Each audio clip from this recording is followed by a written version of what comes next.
Hi folks, we're going to talk about how to shift gears on these e-bikes. First, these are traditional bikes.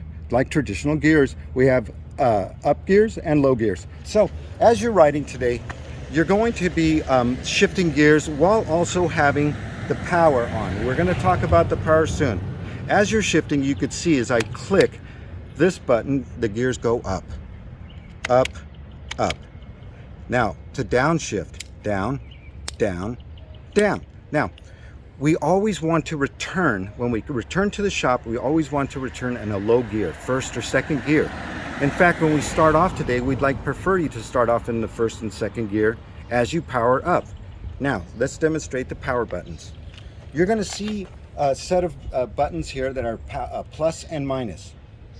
In increments of power, think of pushing these buttons in increments of 10 to 15% power, which means less effort for you. As you click the button once, you'll see that it'll go into echo mode, or about 10% or 15% less effort at the pedals.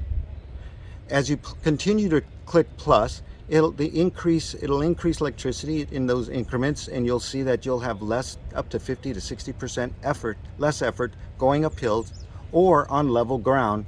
And if you match them with the setting of the gears, just like an automobile, higher power, higher gear, higher fun. Take care, everybody. This is Bob. Bye.